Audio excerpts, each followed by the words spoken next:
Okay, friends, once again, welcome back and very good afternoon to everybody.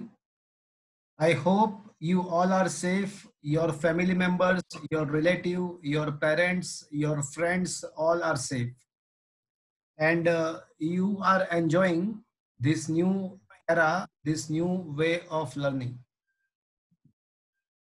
Friends, this is a very tough time we are suffering actually, and many of our relatives, our near and dear, got infected by this virus.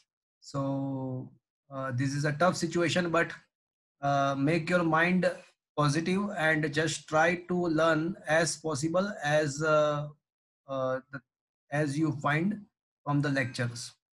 So physics chemistry maths biology सारे lectures में online आप पढ़ रहे हो तो आपका थोड़ा mind को सेट करके आपको ऐसा ही अभी पढ़ना है थोड़े टाइम के लिए, तो ऐसा माइंड को सेट करके आपको पढ़ना पड़ेगा, डे बाय डे वर्क करना पड़ेगा। देखो बोर्ड का एग्जाम तो आने वाला ही है नेक्स्ट ईयर, चाहे कुछ भी हो जाए, तो थोड़ा माइंड सेट करो। थोड़ा आप ये जो सिस्टम है, ये जो सिचुएशन है, उसके साथ कंपेटिबल होके थोड़ा ट्राई करो कि आप अच्छे से पढ़े। साथ साथ में टॉपिक डे बाय डे जो भी टॉपिक जहाँ पे भी जिस सब्जेक्ट में अगर लेक्चर में करवाया है तो उसको साथ में आप लर्न कर लो एंड उसके रेगुलर बेस पे एग्जाम भी दो। हमारा एग्जाम एवरी थर्सडे होता है एंड आपको फ्राइडे शाम तक या थर्सडे को आपको एग्जाम या फ्राइडे को पेपर लिख के भेजना होता है। तो विदाउट मेकिंग चीटिंग आपको उसको लिखना चाहिए आपको, एंड रेगुलर बेस पे आपको वर्क करना चाहिए। Friends, in this chapter what we had learn so far. तो फ्रेंड्स, इस चैप्टर के अंदर हम लोगों ने पहले तो मैग्नेटिक फील्ड क्यों जनरेट होता है उसके बारे में डिस्कस किया। उसके बाद हमने अलग अलग टाइप के फोर्सेस के बारे में डिस्कस किया। मैंने उसका पूरा एक कंक्लूजनरी पेज भी आपको लिख के दिया था। जस्ट मिनट फ्रेंड, आई ये फ्रीज ओपन रह गया। Just I am continue with the 1 minute, just minute.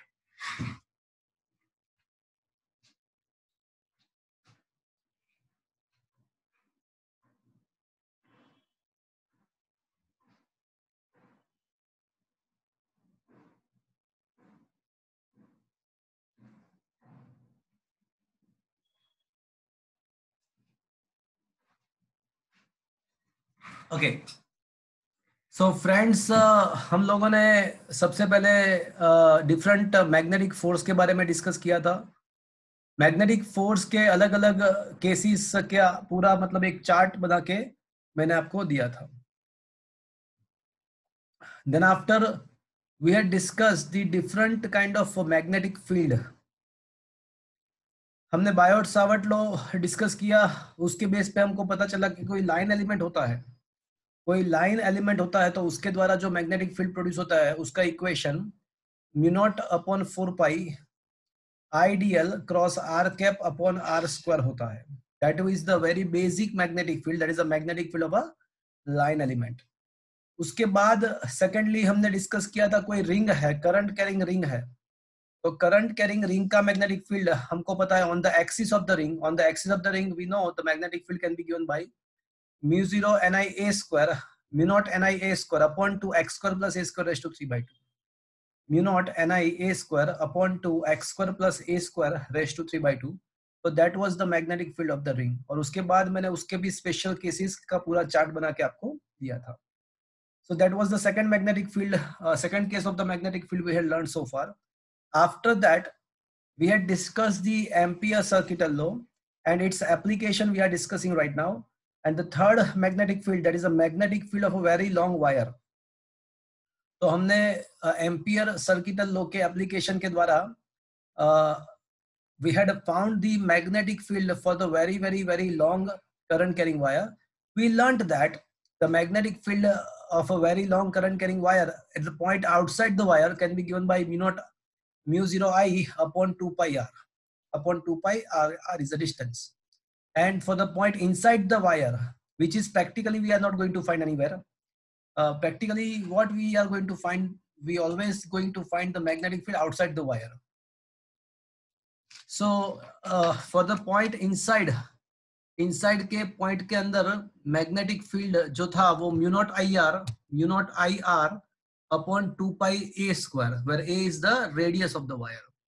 So magnetic field for the point outside and inside we had found for the very long wire. उसके बाद हमने solenoid का, हाँ, very long wire का magnetic field हमने discuss किया, उसका special cases हमने डिस्कस किए. अगर कोई वायर फाइनाइट है, फाइनाइट लेंथ का वायर है, तो उसका मैग्नेटिक फील्ड कैसा मिलता है वो भी हमने डिस्कस किया. लास्ट लेक्चर में हमने सोलेनॉइड का मैग्नेटिक फील्ड डिस्कस किया. We had discussed what is a solenoid. The solenoid is a simple structure like a spiral binding. A closely wound turns, and if carrying the current in the same direction, then it is said to be a solenoid. हमने ये discuss किया कि अगर ideal solenoid है तो उसके बाहर के साइड मैग्नेटिक फील्ड 0 होता है, एंड अंदर के साइड जो मैग्नेटिक फील्ड होता है that can be given by मोनी, mu0 ni, where n small n is the number of turns per unit length. So magnetic field of a solenoid can be given by Moni. Moni. So that was the solenoid. और उसका हमने कोई finite length का solenoid है तो उसके लिए भी हमने magnetic field find किया. That was a Moni by 2 sin theta 1 plus sin alpha 1 plus sin alpha 2. और उसके बेस पे मैंने finite length के solenoid के axis के mid point पे and end point पे magnetic field का question भी मैंने कराया. That was asked that frequently this questions asked in the different competitive examination. तो आज हम एक और case, that is the last case of the magnetic field.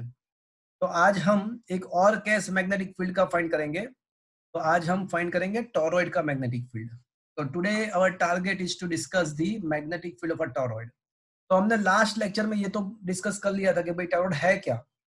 तो अगर कोई सोलेनॉइड हमारे पास है, अगर कोई सोलेनॉइड है. अच्छा friends, am I audible to you? क्या मेरी आवाज आप सुन पा रहे हो? Yes, sir. Am I audible to you, friends? Yes, sir. Okay. तो अगर आपके पास सोलेनॉइड है तो सोलेनॉइड को आप अगर सर्कुलर करके वाउंड करते हो, सोलेनॉइड के दोनों एंड को सर्कुलर शेप में, अगर सर्कुलर शेप में कन्वर्ट करते हो तो वो है ना, वो टॉरॉइड हो जाएगा. मतलब टॉरॉइड का जो शेप है वो टायर के ट्यूब जैसा हो जाएगा, या फिर हम ऐसा भी कह सकते हैं कि वो डोनट शेप जैसा हो जाएगा. या फिर ऐसा सोच सकते हैं कि अगर हमारे पास कोई होलो कोई रिंग है, हमारे पास होलो रिंग, और उसके ऊपर अगर हम टर्न्स वाउंड करते हैं तो उसको भी हम टॉरॉइड बोल सकते हैं. कभी कभी आपने अगर कोई रेडियो या टीवी का अगर सर्किट देखा हो तो ऐसा इस टाइप का स्ट्रक्चर होता है कि सर्कुलर शेप में वाउंड किया, टर्न्स वाउंड किए, ऐसा आपको मिलेगा. कभी कभी आप देखना, कोई सर्किट को ओपन करोगे तो आपको इस टाइप का स्ट्रक्चर दिख जाएगा कि जिसके अंदर सर्कुलर मतलब पूरा एक सर्कुलर फॉर्म में टर्न्स वाउंड किया होता है. तो that is called the toroid. तो आज का हमारा जो टारगेट है that is we want to find the magnetic field of a toroid. Toroid का मैग्नेटिक फील्ड हम फाइंड करेंगे.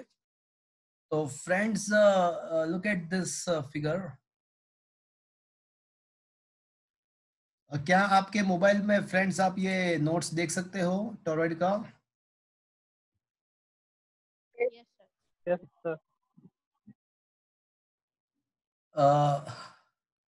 तो टॉरॉइड क्या है? तो लिखा है कि toroid is a device having a very closed wire of insulated wire on the hollow ring. Actually it should be a toroid is a device having very closed turns which is insulated to each other on the hollow ring. That should be the definition. Sir, हाँ बोलो. insulated wire. Insulated का मतलब ऐसा हुआ कि एक दूसरे के साथ वो शॉर्ट सर्किटेड नहीं है, कनेक्टेड नहीं है. That is called the insulated. जैसे आप कोई वायर है तो उसके ऊपर पता है आपको जो एक्चुअली करंट जो कैरी करता है ना, वो हमारे घर पे भी जो वायरिंग होता है तो उसमें करंट के लिए जो वायर्स होते हैं तो वायर के ऊपर कुछ आपको देखो तो आप कोई कुछ रबर का मटेरियल कोटिंग किया होता है. उसको इंसुलेटेड बनाने के लिए उसके ऊपर रबर का कोटिंग किया होता है. तो so that they are not going to be short circuit, मतलब दो वायर एक दूसरे के साथ अगर टच हो तो भी करंट शॉर्ट सर्किट ना हो जाए। So this is necessary. वो सोलेनॉइड के डेफिनेशन में भी ऐसा ही था, a closely wound turns which is isolated insulated to each other, that is called the solenoid। तो उसमें भी ऐसा ही था, मतलब दो टर्न्स के बीच में शॉर्ट सर्किट नहीं होना चाहिए, that is called the insulated। is that clear to you? Yes, sir. okay। तो ये हमारे पास आप फिगर में देख सकते हो, एक हमारे पास होलो रिंग है, उसके ऊपर हमने नंबर ऑफ टर्न्स वाउंड किए हुए हैं और वहां से करंट हमने पास किया। अब मुझे इसका मैग्नेटिक फील्ड फाइंड करना है, तो just okay, I am going to share you the whiteboard और वहां पे हम पूरा थ्योरी डिस्कस करेंगे। सो फ्रेंड्स, आज का जो टॉपिक है, आज का जो टारगेट है, वो हमारा ये है कि हम फाइंड करें टॉरॉइड का मैग्नेटिक फील्ड। सो आज का हमारा जो टॉपिक है, टारगेट है, that is the magnetic field of a torrid.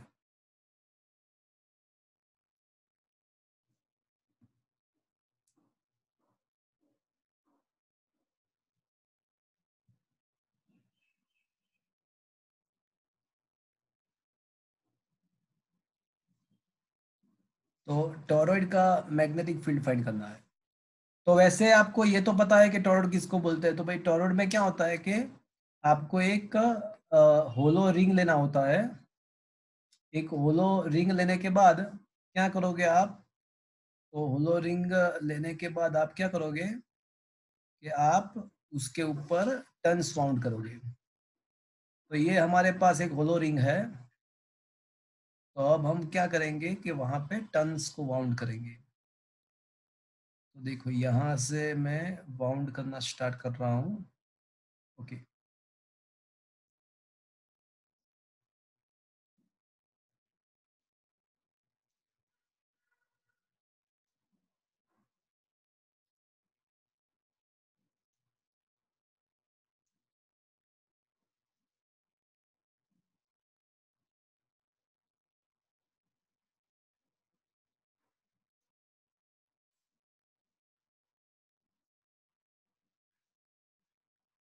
Can you understood the situation?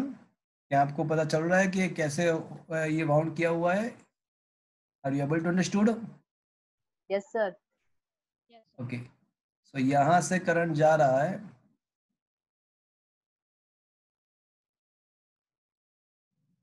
और यहाँ से वापस आ जाएगा। देखो ये वापस आ गया। तो ये जो है ना, ये मैंने टॉरॉइड का कंस्ट्रक्शन फॉर्म किया। अब हम इसका मैग्नेटिक फील्ड फाइंड करेंगे। ये टॉरॉइड का है ना, मैग्नेटिक फील्ड उसका फाइंड करेंगे।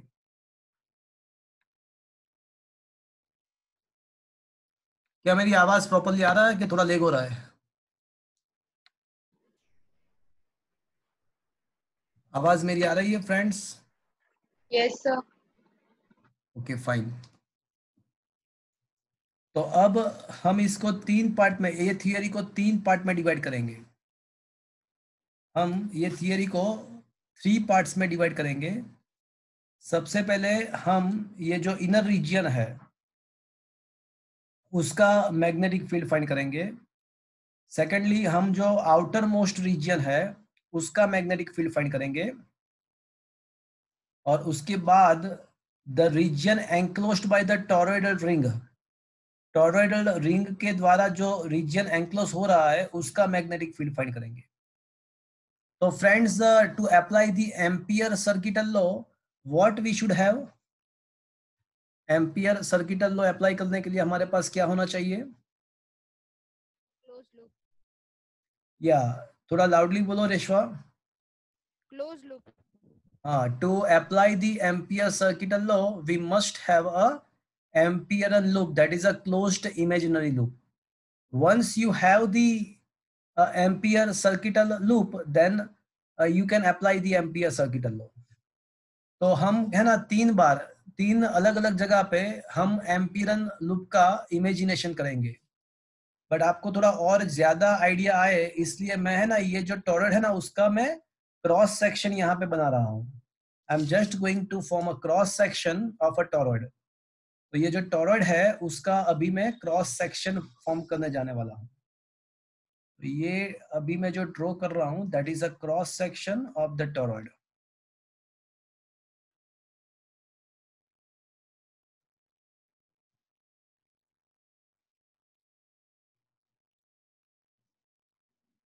ओके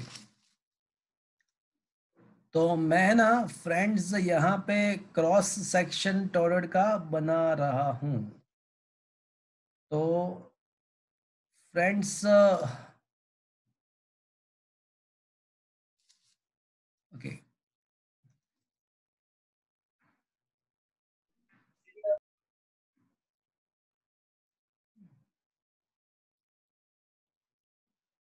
कोई मुझे बताएगा ये मैं क्या ड्रॉ कर रहा हूँ? Electric field.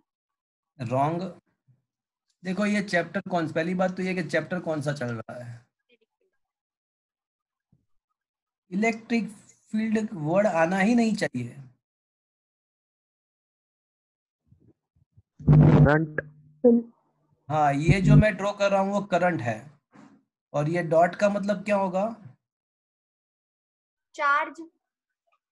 नहीं भैया, डॉट का मतलब Outwards. Outwards. हाँ वहां से टर्न्स बाहर आ रहा है।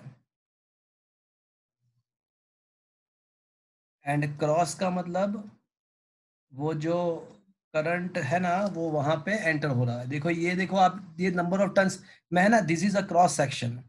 अभी जो मैंने ऊपर ड्रॉ किया ना उसका क्रॉस सेक्शन मैंने बनाया। आप थोड़ा सोचो तो आपको पता चल जाएगा। तो इसका है ना क्रॉस सेक्शन मैंने आपको यहाँ पे बताया है कि इसको बीच में से काट देते हैं, क्रॉस मतलब उसको ऐसे कट करते हैं।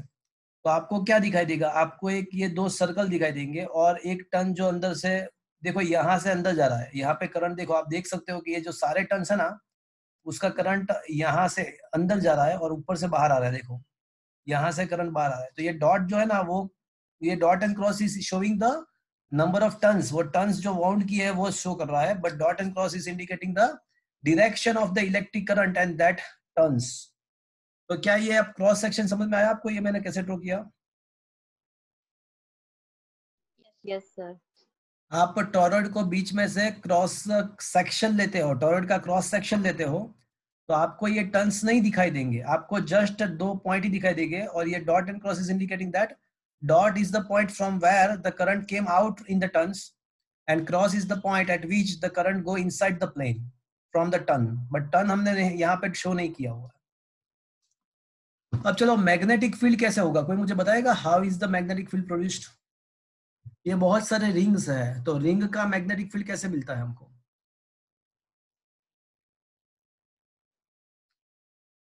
कोई बताएगा मैग्नेटिक फील्ड कैसे मिलेगा रिंग का? याद करो, वायर अगर है कोई स्ट्रेट करिंग वायर है तो आपको क्या करना है, तो वायर को ऐसे होल्ड करना है कि जैसे you have to hold the wire on the right hand such a manner that your thumb is in the direction of current. तो finger wounded around the wire gives us the direction of magnetic field। ये wire का rule था। अब ring का उससे exactly opposite है। तो ring का मैग्नेटिक फील्ड कैसे सोचना है आपको? You have to wound your finger in the direction of current, then your thumb shows the direction of magnetic field. Ring का टोटली अपोजिट है बट राइट हैंड ही लेना है। अब आप यहाँ पे जितने भी टर्न्स है इस डायरेक्शन में आप आपका आपका जो हैंड है राइट हैंड उसके फिंगर को वाउंड करो ऐसे एक के बाद एक के बाद एक आप सभी जगह पे वाउंड करते जाओ आपका फिंगर। तो आपका थंब कैसे कैसे मतलब शो करेगा आपको, किस कौन सा डायरेक्शन शो करेगा? The direction of current. कोई बताएगा मुझे ये मैग्नेटिक फील्ड कौन से डायरेक्शन में आएगा? आपका थंब जो होगा वो कैसे मतलब यहाँ पे जितना भी एक के बाद जितने भी टर्न्स है ऐसे आप फिंगर को वाउंड करो तो आपका जो थंब है ना वो सर्कुलरली आगे बढ़ेगा। देखो एक के बाद सारे अगर आप एक के बाद सारे अगर ले जाओगे आप, आपका जो थंब है ना Clockwise. हाँ वो क्लॉकवाइज डायरेक्शन में। Very good. कौन बोला क्लॉकवाइज? तो मैं तनिक तनिष। तो ये है ना, वो क्लॉकवाइज डायरेक्शन में आपका थंब आगे बढ़ेगा। तो ये मैं जो अभी शो कर रहा हूँ, ग्रीन कलर का अभी जो मैं शो कर रहा हूँ, वो है ना मैग्नेटिक फील्ड का लाइन है। और अभी आपको पता चल जाएगा कि मैग्नेटिक फील्ड लाइंस है ये सारे, जो ग्रीन कलर में अभी मैंने बताया ना, जो ग्रीन कलर में अभी मैं यहाँ पे बता रहा हूँ, वो मैग्नेटिक फील्ड लाइंस है। और ये मैग्नेटिक फील्ड जो है ना, वो क्लॉकवाइज डायरेक्शन में आपका,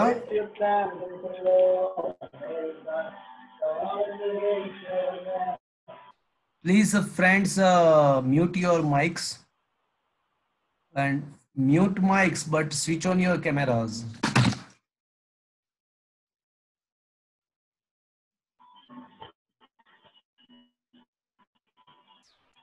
माइक को म्यूट कर दीजिएगा।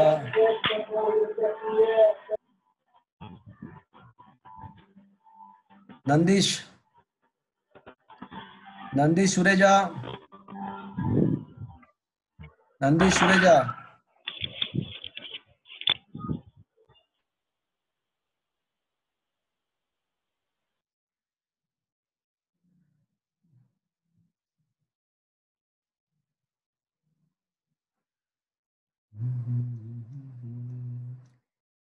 मेरे दिल में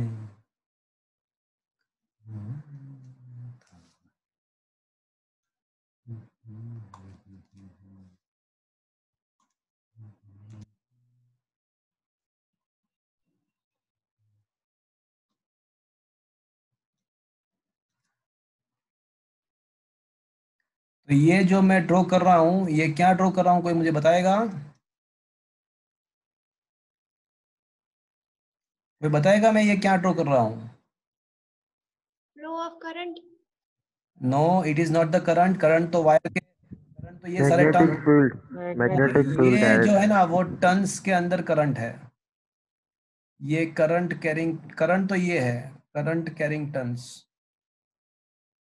और ये जो मैं शो कर रहा हूँ वो मैग्नेटिक फील्ड का डायरेक्शन है। तो यहां पे भी मैं ऐसा शो कर सकता हूं, मैग्नेटिक फील्ड ऐसे होगा क्लॉकवाइज डायरेक्शन में। तो ये मेरा मैग्नेटिक फील्ड है।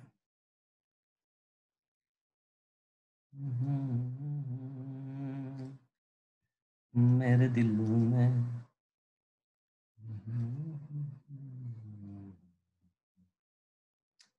तो ये है ना, ये है मैग्नेटिक फील्ड। अब हम, मैंने बताया आपको 3 केस हम डिस्कस करेंगे। Case number 1, we consider the outside the toroid.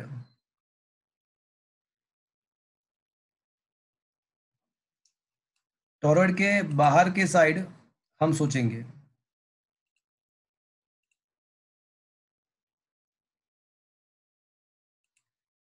हित सोयांतर, हित, हित सोयांतर, हित इज देयर।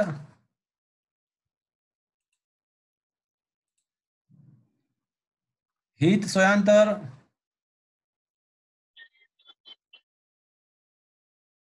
हित।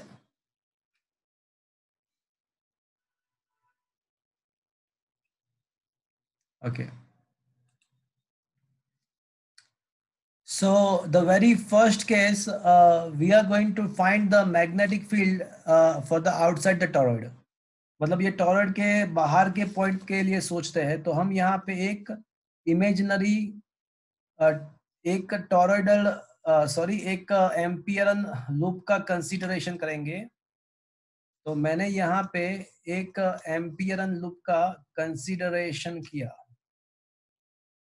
टॉरॉइड के बाहर के साइड एक एम्पियरन लूप का इमेजिनेशन किया। Can you see this loop?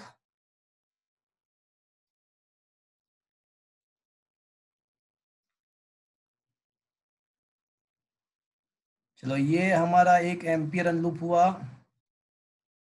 वो बाहर की साइड मैंने उसका इमेजिनेशन किया। Are you able to see this slope? Yes, sir.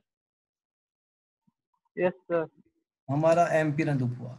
अब चलो मुझे ये बताओ कि how much the current enclosed by our Amperian loop, because Ampere circuital law आप जब अप्लाई करते हो तो राइट साइड उसके इक्वेशन में current enclosed by the Amperian loop होता है। तो considering Amperian loop outside the whole toroid, so applying the Ampere circuital law, integration B dot dl is equals to permeability of a vacuum into the current enclosed by that loop. But मुझे ये बताओ कि यहाँ पे कितना current enclose होगा। तो ये जो एम्पियरन लूप है, this is considered to be a loop 1।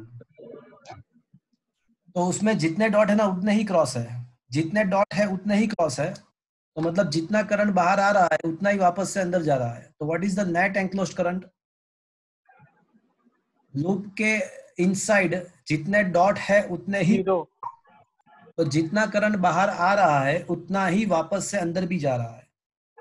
के मैग्नेटिक फील्ड वहां पे एनक्लोज्ड करंट 0 है, and because of that the magnetic field is also going to be 0 if you put the value here as a summation of I 0 integration B dot dl is also 0 and hence the magnetic field is 0। तो इसका मतलब क्या हुआ कि torrid का जो outsider reason है वहां पे मैग्नेटिक फील्ड क्या मिलेगा आपको? टॉरॉइड का आउटसाइडर रीजन 0. वहां पे मैग्नेटिक फील्ड आपको 0 मिलेगा। क्या ये बात आपको समझ में आया? Yes, sir. ये आउटसाइडर रीजन में मैग्नेटिक फील्ड 0 हो जाएगा। Now case number 2। सर नहीं खबर पड़ी। हाँ, ये एम्पियर सर्किटल लॉ पता है आपको? हाँ सर। तो उसमें समेशन ऑफ आई क्या है? इसमें समेशन एम्पियर सर्किटल लॉ में समेशन ऑफ आई क्या है ये बताओ मुझे। Current enclose by the circular loop. अच्छा, current enclosed by the Amperian loop. चलो अब आपको यहाँ पे लूप नंबर 1 दिख रहा है? ये यस लूप, सर। हाँ, तो उसके अंदर कितना करंट है? पहले तो ये सर करंट है कहाँ पे? तो करंट ये टन्स के अंदर है, टन्स। बट यहाँ पे क्या होता है कि ये डॉट ऐसा शो कर रहा है कि वहां से करंट बाहर निकल रहा है, क्रॉस ऐसा शो कर रहा है कि वहां से अंदर जा रहा है, ऐसे। तो हमारा जो लूप है ना, वो लूप के बारे में अगर सोचो तो जितना करंट बाहर निकल रहा है वापस उतना ही एंटर वापस से अंदर अंदर हो जा रहा है। तो अगर हम ऐसा सोचते हैं तो कितना total, what is the net current enclosed by our Amperian loop? जितना बाहर निकला उतना वापस अंदर चला गया। तो अब मुझे सोच के बताओ कि कितना करंट एनक्लोज होगा। What is the net current enclosed? बोलो बोलो। 0। 0। तो वही मैंने लिखा, मैंने ये समेशन ऑफ आई को 0 कर दिया। तो समेशन ऑफ आई को मैंने 0 कर दिया। क्या ये बात समझ में आ रहा है ना आपको अभी? हाँ सर। करंट एनक्लोज 0 हो गया तो इसके द्वारा मैग्नेटिक फील्ड भी 0 हो जाएगा। Putting the values in the equation. तो इक्वेशन में अगर समेशन ऑफ आई 0 करते हो तो integration with the closed loop B dot dl भी 0 हो जाएगा, मतलब बी इज आल्सो 0। अब now going to discuss the case number 2।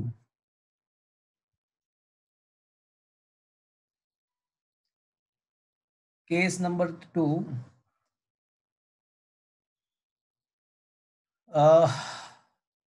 the region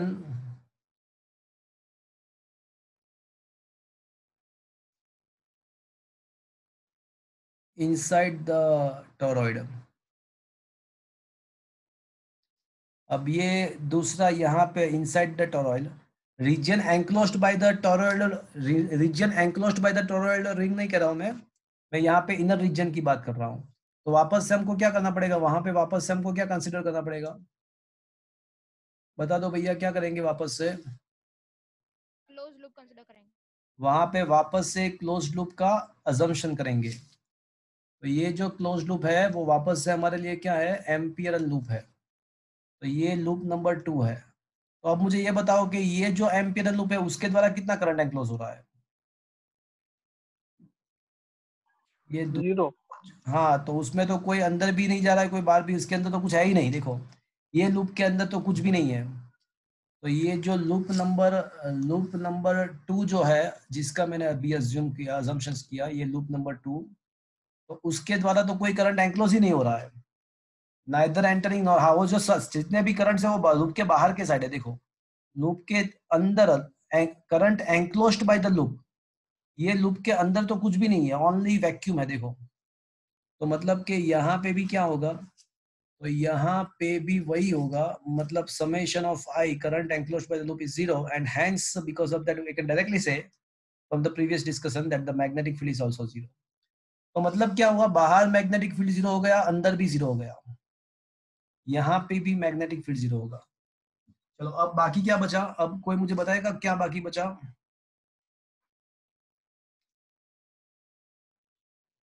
On the toroid. कहाँ पे फाइंड करेंगे? On the toroid.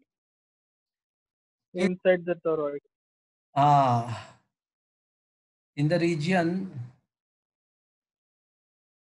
of hollow part of a ring।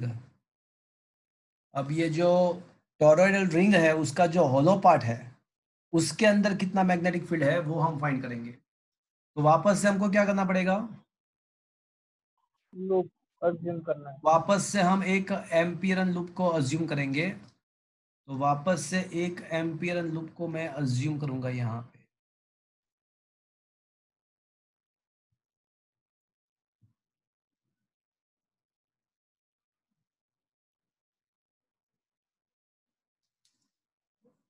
तो ये जो है वो हमारा लूप नंबर 3 है।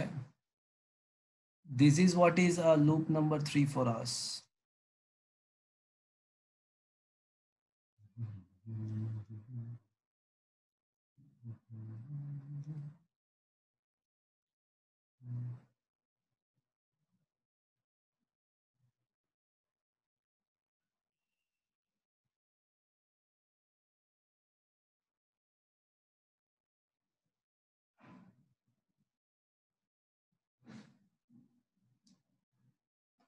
तो ये लूप नंबर 3 का वापस से एक बार अजम्पशन किया।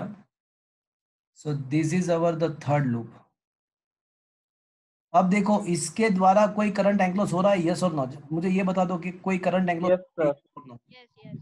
हाँ, तो यहाँ पे करंट एंक्लोज हो रहा है, बिकॉज देखो, लूप के अंदर सारे करंट एंटर हो रहे हैं, वापस से बाहर भी आ रहा है, बट वो करंट जो बाहर आ रहा है वो लूप के बाहर से बाहर आ रहा है। देखो, जितने भी करंट जा रहा है वो लूप के अंदर जा रहा है, और वापस ये जो डॉट है वो तो लूप के बाहर की साइड है। तो मतलब ये लूप के द्वारा करंट एंक्लोज हो रहा है, बिकॉज जितने भी करंट अंदर जा रहा है वो लूप के अंदर से अंदर जा रहा है। देखो, और वापस से जो करंट जब बाहर आ रहा है तो वो तो लूप के बाहर की साइड से बाहर आ रहा है। देखो, क्या ये बात आपको समझ में आया? Yes, sir. तो मतलब यहाँ पे क्या है कि करंट तो एंक्लोज हो रहा है, जितने भी टर्न्स है ना, वो सारे टर्न्स एक बार अंदर जा रहा है, वो अंदर जाने के बाद वापस भी करंट बाहर भी आ रहा है, बट वो लूप के आउटसाइडर रीजन में से बाहर आ रहा है। तो अगर मैं ऐसा अज्यूम कर लूं कि total number of turns n है, अगर मैं ऐसा अज्यूम कर लूं कि नंबर ऑफ टर्न्स n है, एंड हर एक टर्न्स में से I करंट एंटर हो रहा है, तो what is the total current enclosed by our Amperian loop? If I assume the number of turns is n and the current from each turn is I, so how much the total current enclosed by our ampere loop? बोलो।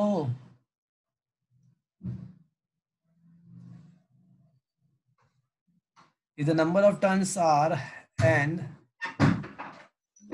and current from Ni. each turn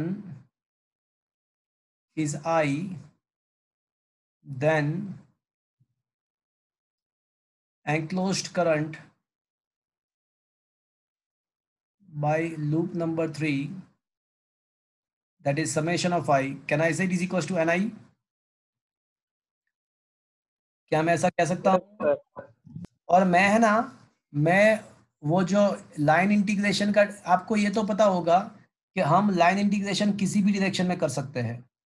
तो मैं है ना line integration का direction magnetic field के direction में ही रखता हूँ, तो मुझे कैलकुलेशन थोड़ा सिंपल हो जाएगा।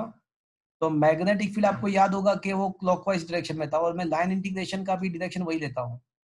तो अगर आप क्लॉकवाइज डायरेक्शन में स्क्रू को घुमाते हो, क्लॉकवाइज डायरेक्शन में अगर स्क्रू को घुमाते हो तो स्क्रू कौन से डायरेक्शन में जाएगा? इनवर्ड।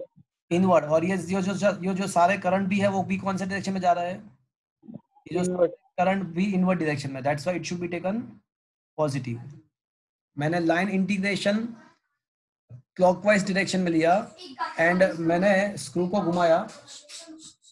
जैसे ही स्क्रू को घुमाया तो स्क्रू इनवर्ड डायरेक्शन में जा रहा है और करंट भी इनवर्ड डायरेक्शन में ही है। तो according to the sign conventional I can say that current should be taken positive. चलो मुझे यहाँ पे ये तो मिल गया कि कितना करंट एनक्लोज हो रहा है। अब मैं एम्पियर सर्किटल लॉ अप्लाई करूंगा। तो applying the Ampere circuital law, integration closed loop B dot dl is equals to enclosed current into the परमीएबिलिटी।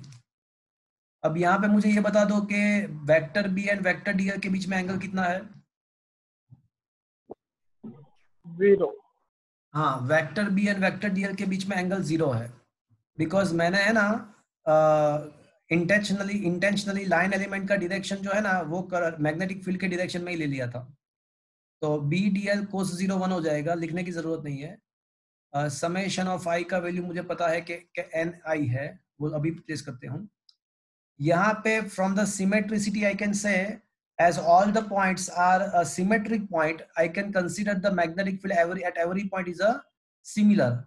So magnetic field is a constant everywhere. So I can make the B out of the integration, और summation of I के बदले I can write NI into mu naught. अब मुझे ये बताओ कि with respect to closed loop ये DL का इंटीग्रेशन क्या होगा? वेक्टर DL नहीं है, ओनली DL है, वेक्टर नहीं है।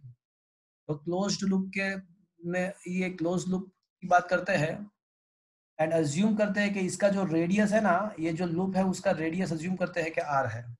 2 pi r। तो मुझे ये बताओ कि ये इंटीग्रेशन dl सारे dl को मिला दो आप, तो आपको टोटल लेंथ मिल जाएगा लूप का, एंड लूप का जो लेंथ है वो कितना होता है? 2 pi r होता है, where r is the radius of our third ampere loop. जो बीच में रिंग के बीच में जो मैंने कंसिडर किया है उसका रेडियस होगा, is equals to mu naught NI। अब फ्रेंड्स इसको हम ऐसे भी लिख सकते हैं, mu naught NI upon 2 pi r।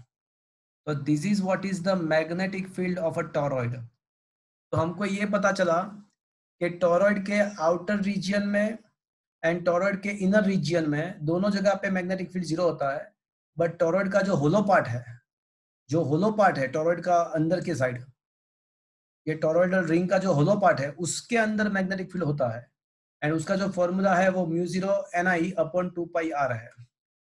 अब यहाँ पे ऐसा सोच सकते हैं कि n अपॉन 2 pi r तो क्या है फ्रेंड्स? ये 2 pi r तो लेंथ है, ये n तो टोटल नंबर ऑफ टर्न्स है, तो total number of turns upon length को हमको क्या बोल सकते हैं?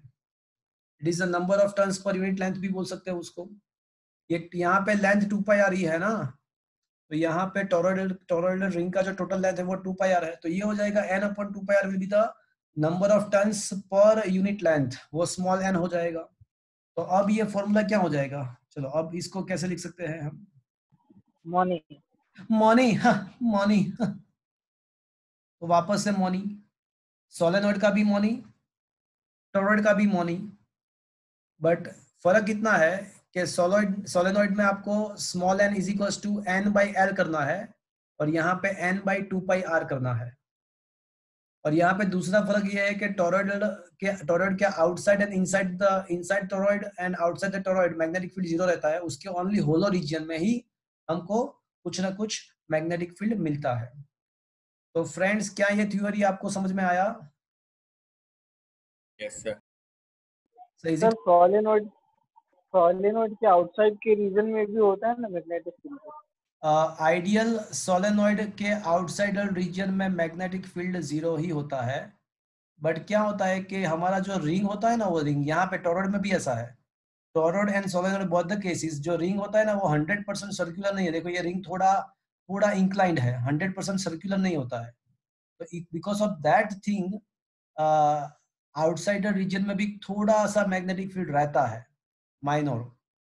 तो यहाँ पे आइडियल स्टेट की बात करें अगर, तो चाहे सोलेनॉइड हो या टॉरॉइड हो, मैग्नेटिक फील्ड आउटसाइड जो है ना वो जीरो नहीं होता है।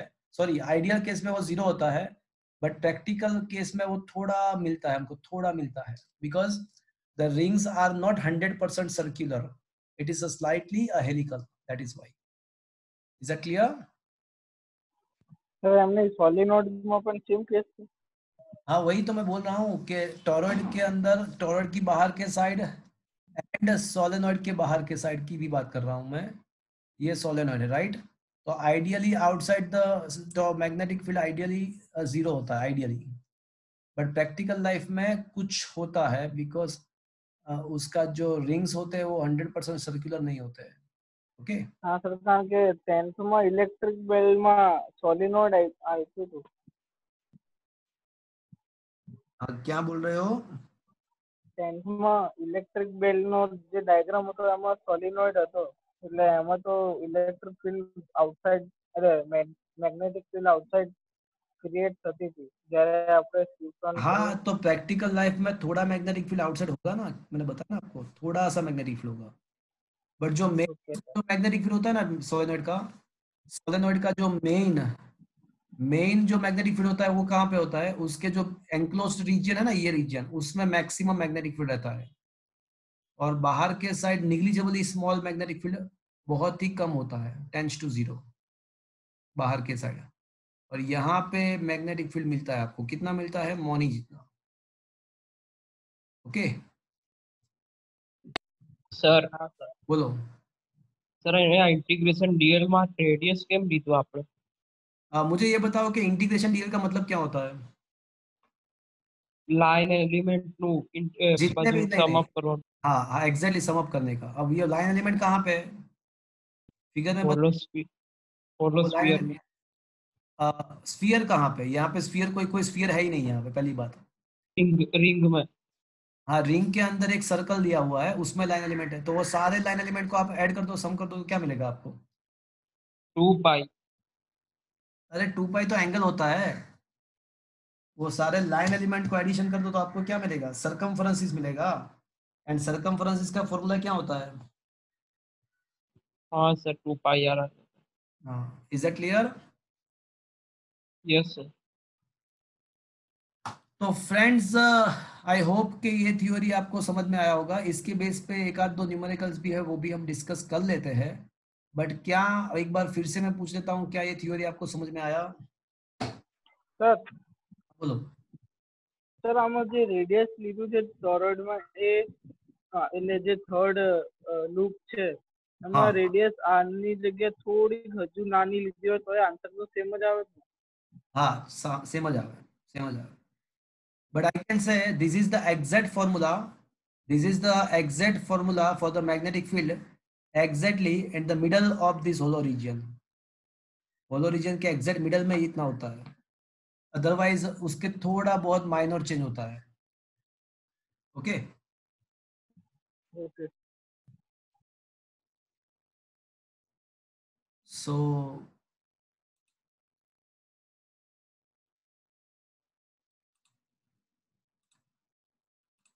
Okay,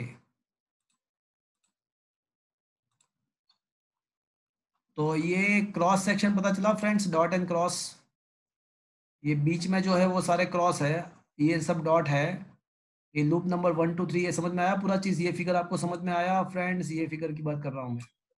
yes sir. Yes, sir. Okay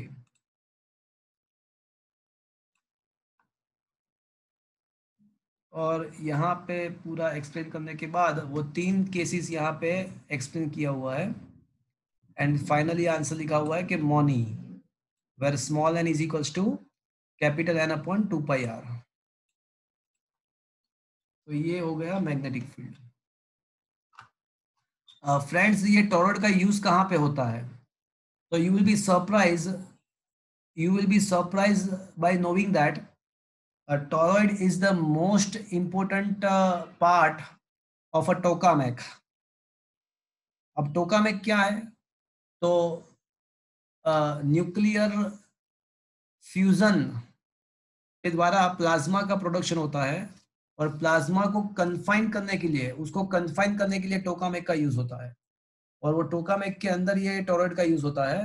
so toroid is used in the tokamak which is used for the confinement of the plasma in the nuclear fusion process. तो उसके बारे में थोड़ा इंफॉर्मेशन दिया हुआ है, तो you can just check this information on the internet कि टोका में क्या है, टोरॉइड का कैसे यूज होता है, वो आप नेट पे सर्च कर सकते हो. Let me discuss some numerical based on the toroid. तो टोरॉइड के बेस पे एक न्यूमेरिकल है, वो हम डिस्कस कर लेते हैं. चलो,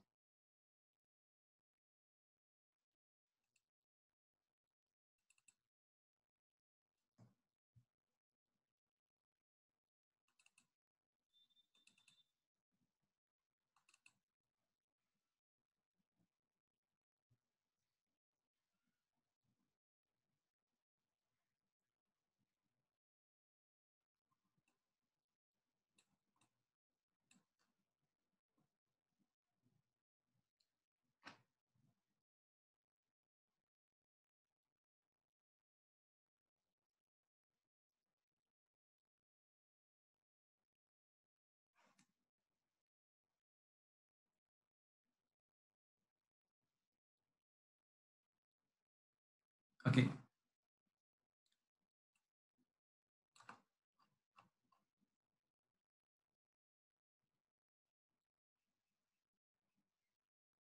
एक्सरसाइज में हमने कौन से क्वेश्चन तक किया था?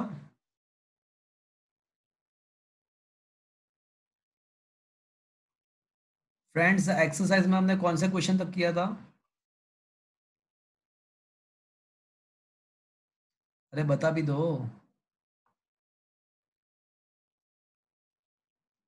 Am I audible to you, friends? Yes, sir. Exercise में हमने कौन से न्यूमेरिकल तक किया था?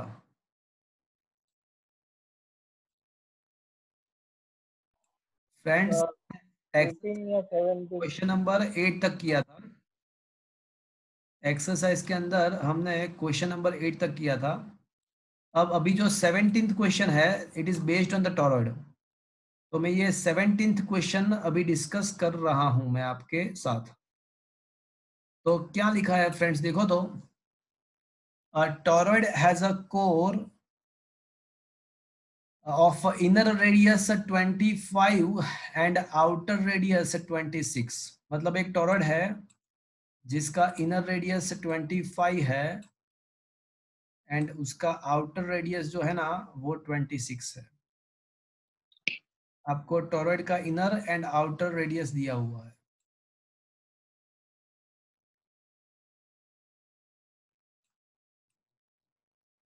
ओके. तो टोरॉइड का इनर आउटर रेडियस दिया हुआ है और बोला गया है कि उसके जो नंबर ऑफ टर्न्स है ना वो 3500 है.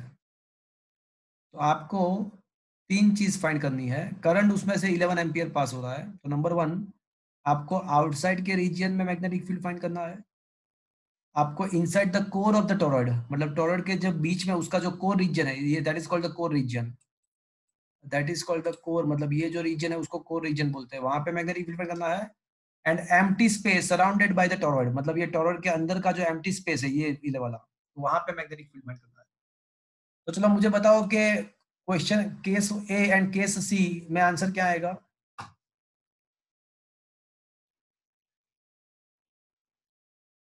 के 0.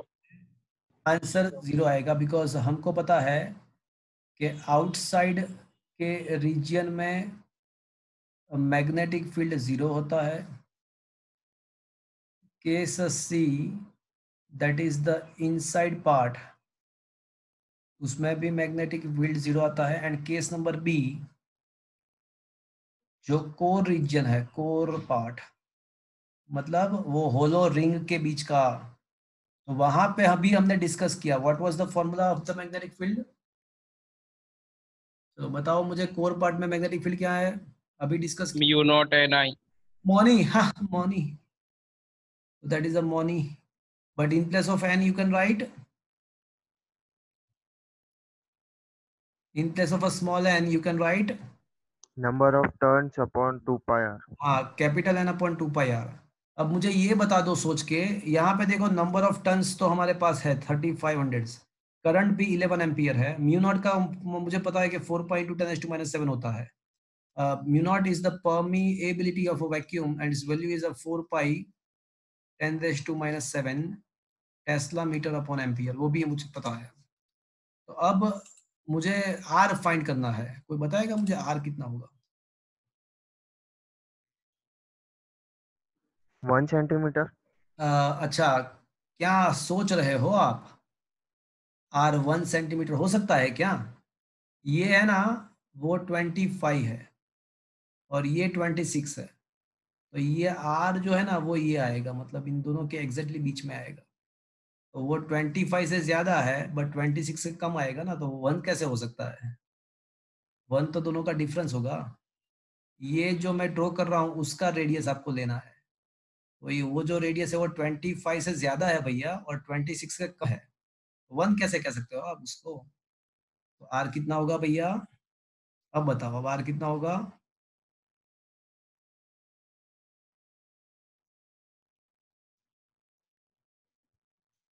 25.5। क्या ये बात आपको समझ में आया? Yes sir. Is that clear? बस जब अब just put the values of all the thing, you get the answer. अब आपको वैल्यूज प्लेस करना है, यू गेट द आंसर। क्या ये बात आपको समझ में आई? Yes sir. Yes, sir. तो अभी इसका कैलकुलेशन आप खुद कर देना, ओके? तो 17th question toroid yes sir. था, वो मैंने डिस्कस कर लिया।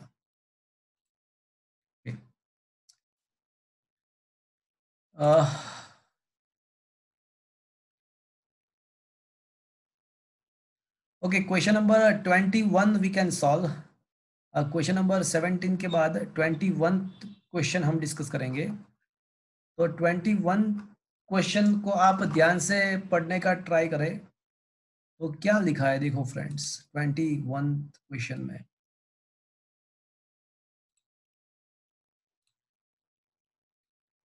Straight horizontal wire,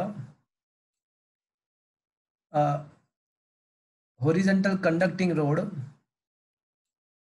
of a length 0.45 meter and mass जो है उसका वो 60 ग्राम है, is suspended by a 2 vertical wire at its end. A 5 ampere current is set up in the rod through the wire. तो पहले तो सिचुएशन क्या है वो समझ लेते हैं। एक रोड को सस्पेंड किया है 2 वायर के द्वारा।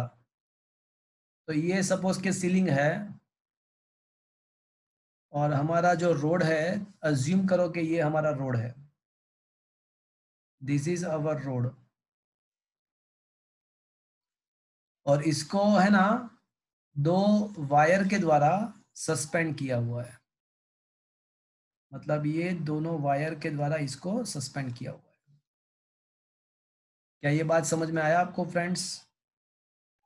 Yes sir. और क्या है कि करंट भी पास हो रहा है, करंट भी पास हो रहा है इसमें से। तो ऐसा होगा कि भाई ये वायर के द्वारा यहाँ से करंट जा रहा है, रोड में से ऐसे पास होके वापस से ऊपर आ जाएगा। तो इस हिसाब से रोड के अंदर से करंट भी पास हो रहा है। तो अभी फ्रेंड्स इक्विलिब्रियम है, तो अभी मैं ऐसा कह सकता हूं अभी कि अगर इक्विलिब्रियम है तो ये टेंशनल फोर्स वायर में जो है ना वो ऊपर ऊपर की साइड हो गए, और ये जो रोड है उसका, रोड जो है उसका वेट जो है ना वो डाउनवर्ड डायरेक्शन में होगा। But in the time of equilibrium what happened, 2t is equals to mg होगा। क्या ये समझ में आया अभी इक्विलिब्रियम के केस में? Yes sir.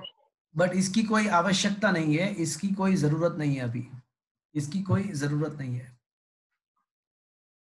अब मेरी बात ध्यान से सुनना। सपोज कि आपके पास एक पेंडुलम है, एक पेंडुलम है तो उसका वेट डाउनवर्ड डायरेक्शन में एंड ये स्ट्रिंग का टेंशन अपवर्ड डायरेक्शन में, तो T is equal to mg हो जाता है, राइट। बट अगर कोई ये पेंडुलम को पकड़ के थोड़ा उसको ऊपर की साइड उसको अगर लिफ्ट करता है, तो ये जो है ना, जो ये स्ट्रिंग है ना, वो स्लेक हो जाएगा। स्ट्रिंग विल बिकम स्ट्रिंग स्लेकन, मतलब वो मतलब स्ट्रिंग का जो टेंशन है वो रिलीज हो जाएगा। अगर कोई ये पेंडुलम को पकड़ पकड़ के ऊपर की साइड लिफ्ट करेगा, तो सोचो कि स्ट्रिंग का सिचुएशन जो है ना वो टेंस नहीं रहेगा, वो स्लेक मतलब स्ट्रिंग विल बी स्लेकन, मतलब ढीली हो जाए, मतलब वो स्ट्रिंग का टेंशन निकल जाएगा। तो अगर मैं ये पेंडुलम को थोड़ा सा ऊपर लिफ्ट करता हूँ अपर डायरेक्शन में, कोई फोर्स में लगाता हूँ, तो ऑन द स्पॉट ये स्ट्रिंग का टेंशन क्या हो जाएगा? 0.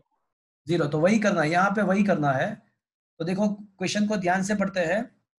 A straight horizontal conducting rod of a length 0.45 meter and mass 60 gram is suspended by a two vertical wire at the ends. A current 5 ampere is set up in the rod through the wires. Number one, अब question number 1. What magnetic field should be set up normal to the conductor in order to make the tension in the wire is 0? तो wire का अगर tension मुझे 0 करना है तो मुझे क्या करना पड़ेगा? जितना वेट लग रहा है रोड का उतना ही अपर डायरेक्शन में कोई एक्स्ट्रा फोर्स में लगा दूं। जितना वेट रोड का है उतना ही फोर्स में अलग से लगा दूं अपोजिट डायरेक्शन, मतलब अपर डायरेक्शन में। तो ये दोनों जो वायर है ना वो it will be comes out to be slackened so that the tension becomes 0. To make tension in a wire 0,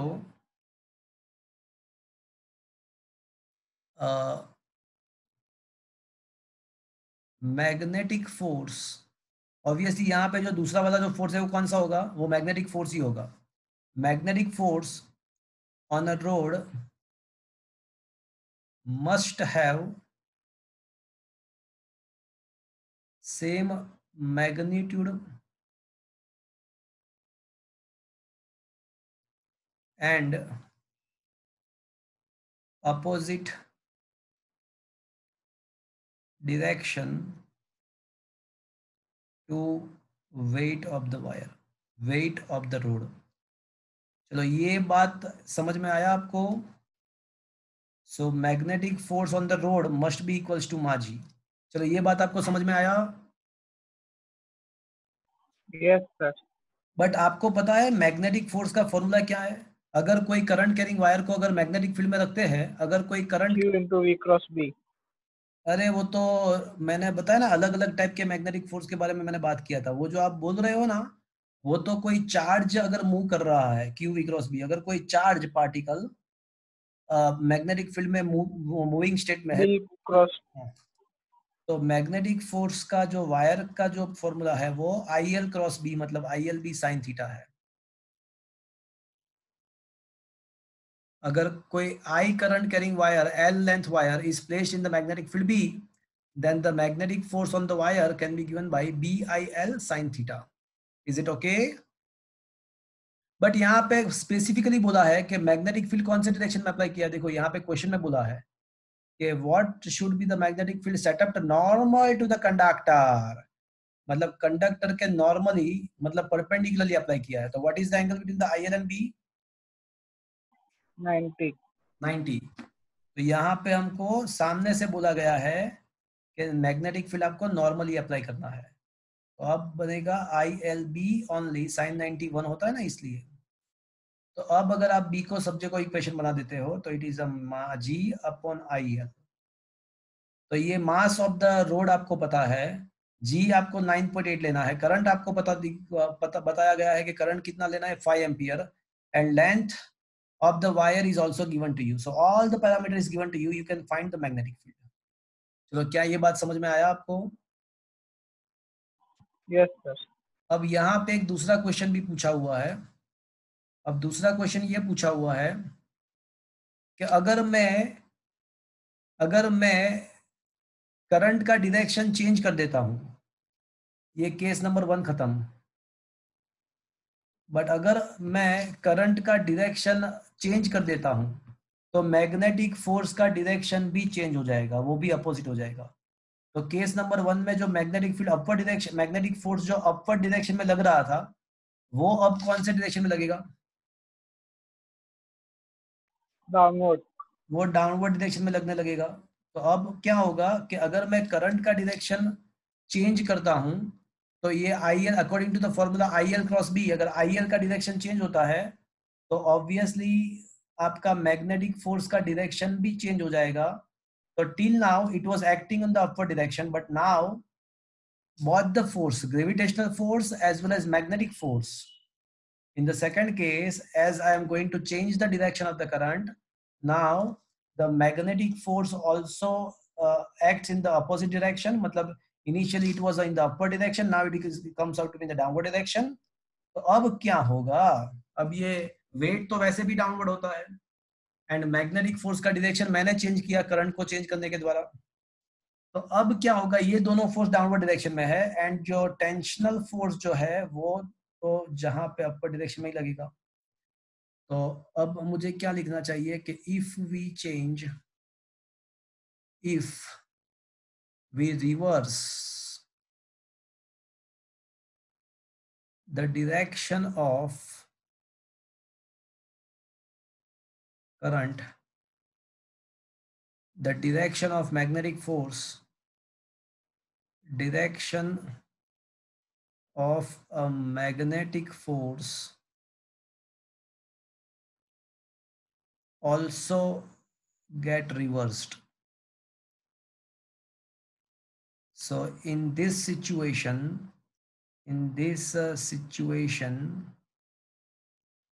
what happened now? The tensional force, 2 tensional is equals to ma g plus BIL हो जाएगा। तो ये बात आपको समझ में आया friends? Yes sir. अब ये टोटल टेंशन, ये कैन आई से 2T is equals to T effective, that is the net tensional force of the both the considering both the roads. देखो यहाँ पे मैंने ऐसा क्यों किया, टोटल टेंशन ऐसा वर्ड लिखा है ना, इसलिए what will be the total tension, मतलब आपको पूरा टेंशन, टोटल टेंशन फाइंड, मतलब दोनों रोड को मिला के आपको टेंशन फाइंड करना है, दोनों रोड को मिला के टेंशन, टोटल टेंशन ही फाइंड करना है। तो टेंशनल इफेक्टिव 2T ही हो जाएगा। तो कैन आई से 2T is equals to ma g plus BIL, but in case of BIL can I say it is also ma g, 2 ma g हो जाएगा। क्यों? बिकॉज देखो डायरेक्शन तो अपोजिट हुआ बट उसका मैग्नीट्यूड तो कैसा रहेगा, मैग्नेटिक फोर्स का मैग्नीट्यूड तो कैसा रहेगा? हाँ mg जितना। Oh, from the case number 1 I can say its magnitude is, from the case number 1 I can say the magnitude will remains the ma g, so ma g plus ma g will get you the 2 ma g. So अब जो effective tension हो जाएगा वो हो जाएगा 2 ma g। तो आपको just क्या करना है कि ma g का डबल करना है, m दिया हुआ है आपको। तो अब what is the total tension, तो अब टोटल टेंशन आपको मिल जाएगा 2 ma g। तो क्या फ्रेंड्स ये आपको समझ में आया? Yes sir. So this is a very good question actually. So that is over. Okay. So let's solve one more question based on this topic. Okay.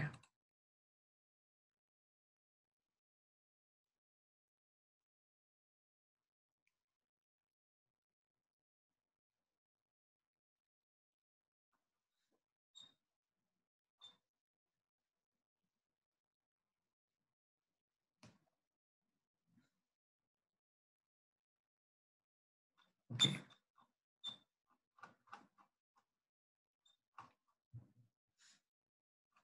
नहीं, अभी एक्सरसाइज का कोई भी क्वेश्चन हम कर नहीं पाएंगे। So let's find out, is there any question?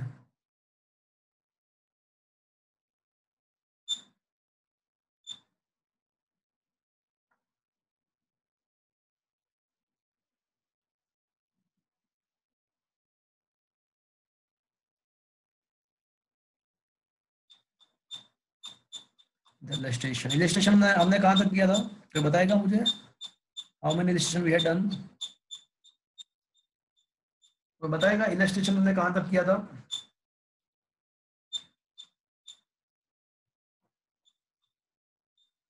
Illustration 6. कहाँ तक किया था?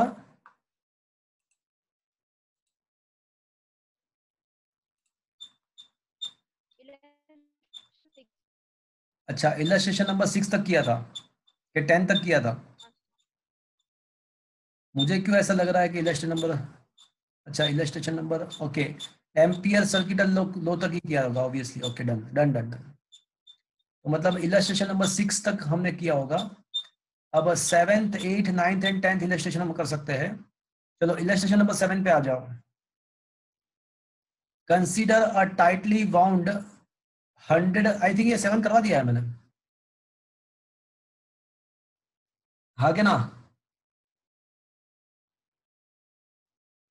अरे कुछ तो बोलो, Na- नहीं करवाया क्या?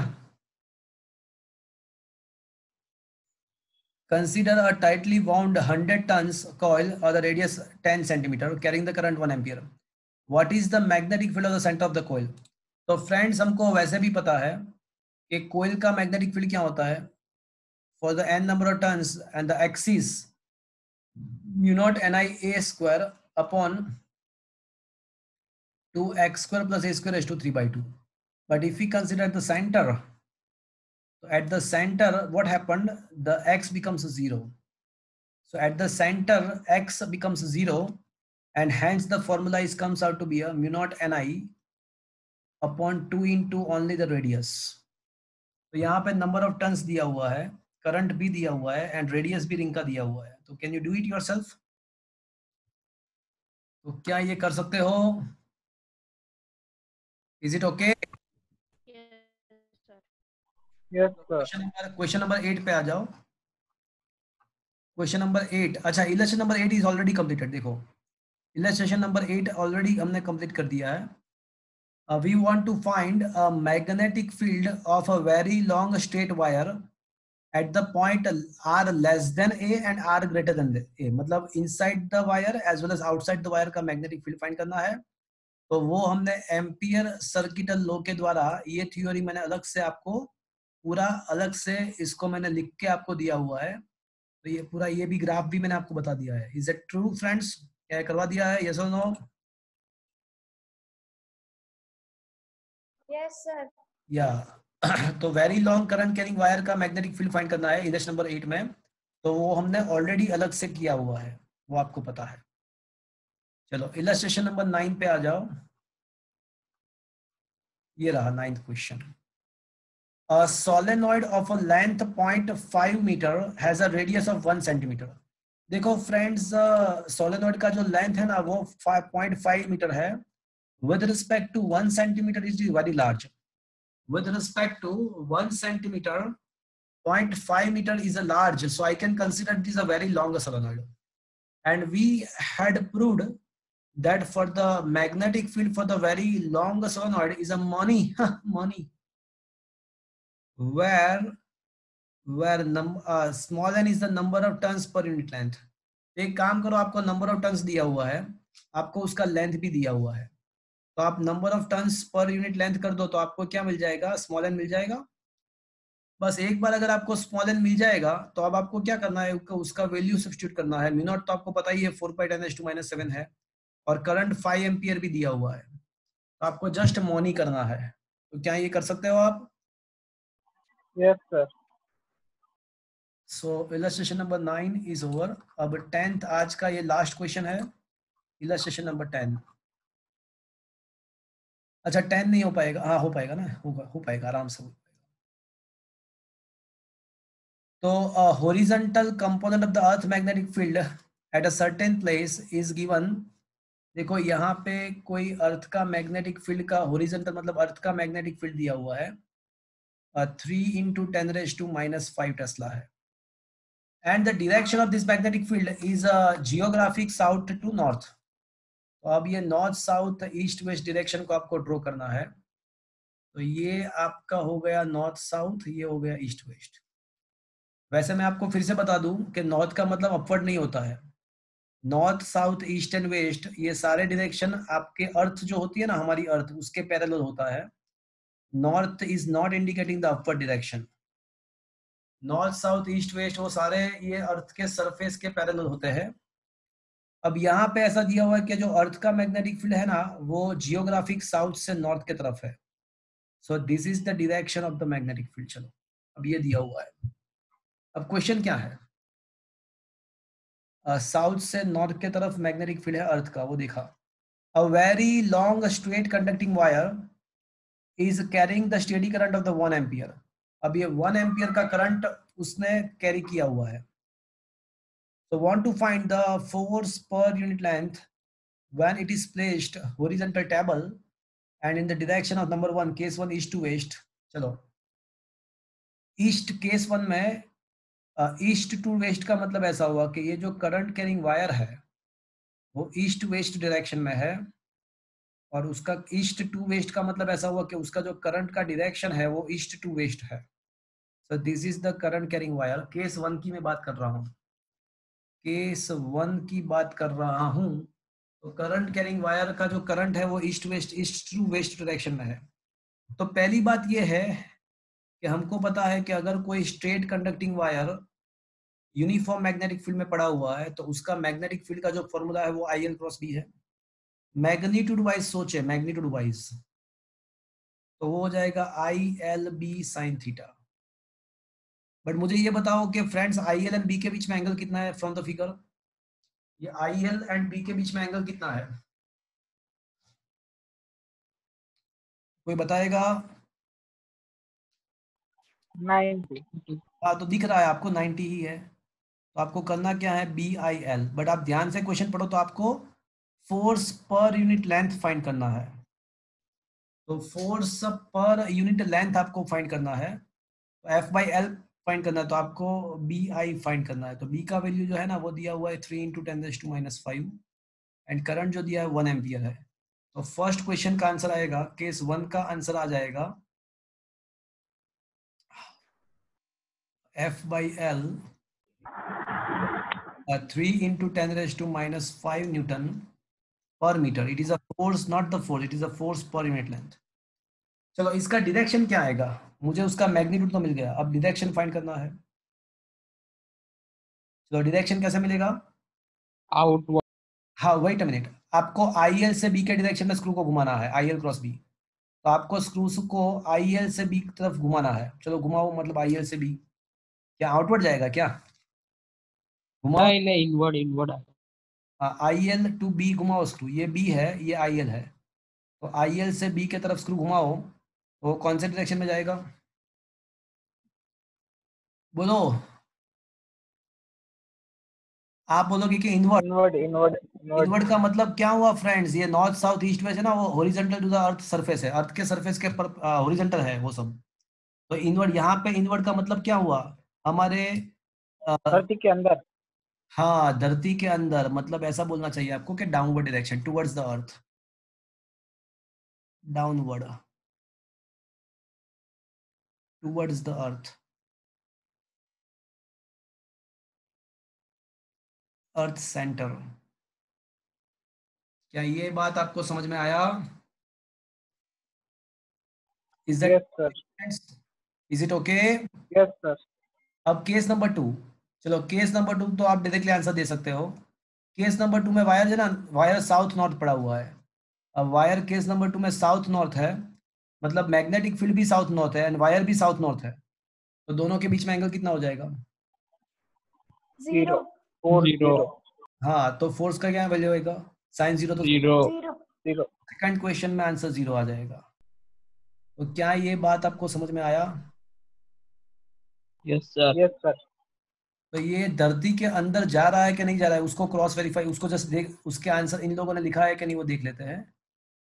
तो हाँ, the direction of this magnetic field is a downwards. The direction में be obtained with the right hand law. ये डायरेक्शन डाउनवर्ड लिखा है, वो पता चला आपको फ्रेंड्स? ये डायरेक्शन का यहाँ पे मेंशन किया है, आपको मेंशन करना पड़ेगा एग्जाम के अंदर. तो वो ये डाउनवर्ड क्यों आया वो आपको समझ में आ गया? Yes, sir. ओके तो फ्रेंड्स आज का सेशन मैं यहाँ पे ख़त्म कर रहा हूँ। मैंने एक पेपर आपको भेजा हुआ है आज, आपको कल रात तक वो पेपर भेज देना है। तो आज का सेशन मैं यहाँ पे ख़त्म कर रहा हूँ। Friends don't miss the lectures. आप हर एक लेक्चर को पढ़ो, थोड़ा आपका माइंड सेट करके ये आप जो मेथड अभी चल रहा है उसके साथ आप आपके माइंड को कंफर्टेबल मोड में लाओ और पढ़ो, तो वो आपके लिए बेनिफिट रहेगा। तो फ्रेंड्स आज का सेशन मैं यहाँ पे कंप्लीट कर रहा हूँ। किसी को कुछ पूछना है अभी?